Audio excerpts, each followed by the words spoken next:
part 2 of my Dateline Live event coverage, and y'all, this experience did not disappoint. I was so excited to hear all the tea straight from my favorites like Blaine, Andrea, Josh, Lester, and of course my boy Key. But what I wasn't prepared for was the deeper truth that connected so many of their stories. Domestic violence. It wasn't just a passing detail, it was the thread woven through case after case, and hearing it out loud hit completely different.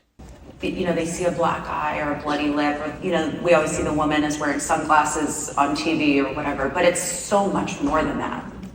It is. I think that's where we often run into trouble because we're looking for the black eye, the bloody lip.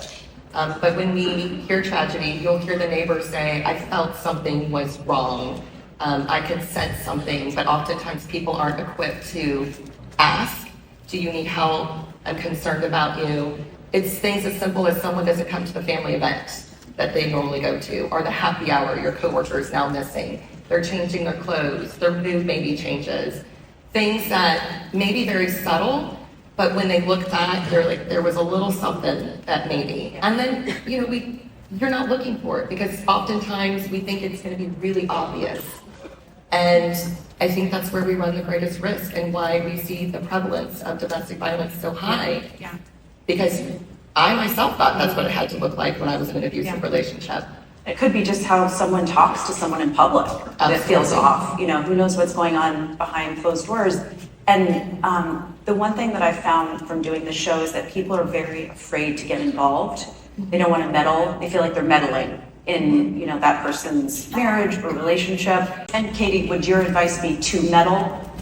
Yeah, I would say make it your business. I think we've always said this is the secret behind closed doors, and this needs to be our business. 1 in 4 women, 1 in 7 men will experience severe physical violence in their lifetime. That is not statistically counting the emotional abuse, financial abuse, technological abuse.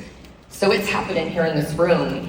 It would be statistically impossible not to be encountering someone, whether that's the person who cuts your hair, sits next to you in church. Maybe it's a firefighter or a police officer. They're there, and maybe they are probably most likely suffering in silence. I think we all know someone that it's happened to or someone that it's happening to, and we don't know. Exactly what you said.